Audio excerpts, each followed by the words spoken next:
Good morning, everyone, and welcome to today's Lenten Devotional that we're doing here at First Presbyterian. We're in the season where we're looking at Matthew's Gospel and we are thinking about cultivating image. There are all sorts of images in the culture around us that we can cultivate, that we can model our lives on. Icons, idols, call them what you will. But we're concerned about pursuing Christ and cultivating His image within us. And today we find ourselves in Gethsemane. Our scripture comes from Matthew 26, verses 36 through 56, and it's the scene in Gethsemane. And in this scene, we have things to learn from Jesus. We learn about the importance of prayer. We learn about God's amazing forgiveness and grace for us. And we also learn about just the implicit trust that Jesus had in God's plan for him and God's ultimate goodness. But we begin in the first scene in the Garden of Gethsemane, and this is a scene where it's the last couple hours that Jesus has with his disciples before he is taken, tried, and crucified.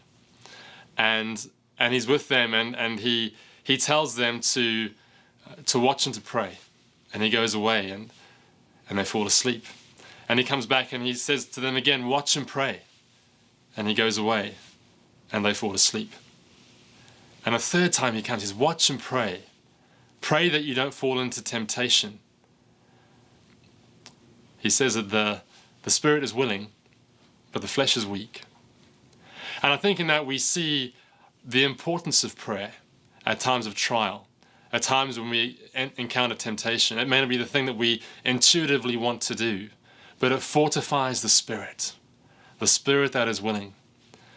And it's more than just an arrow prayer here or there. It's really attending to God and spending time in prayer and crying out for those things that you need to, that are on your heart, that you need God's help with.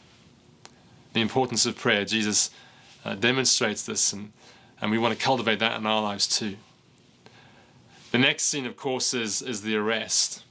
And what's amazing about this is just the betrayal, right? Judas comes and he betrays the author of life to his death with a kiss. It's appalling. You know, was there anything worse than that? And then afterwards, Jesus calls him friend. It just demonstrates to us God's amazing grace and forgiveness. If you feel far from God because of something you've done in your life today, know that Jesus calls you friend. He loves you and made you and wants intimacy with you. I think the last part of what we see is the encounter that Peter has with the God of the high priest. And clearly this fisherman doesn't know how to use a sword, make wild, flailing swipe with a sword. And someone's ear is lopped off. And Jesus says to him, put the sword away. If I wanted to, I could call down 12 legions of angels. But how then would the scriptures be fulfilled that say it must be so? Jesus had implicit trust in God's plan for him. It was over 10 years before I was obedient to the call of God in my life to go to seminary and be trained to be a pastor. In a sense, I was fighting what I knew was God's will for me. And maybe you're doing that too in some way today. Jesus' call to us is put down the sword.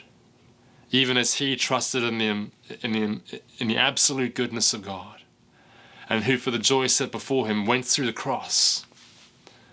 Trust that God has your ultimate good at heart, and indeed the greater good of the world, and follow him. It's worth it. Have a great day.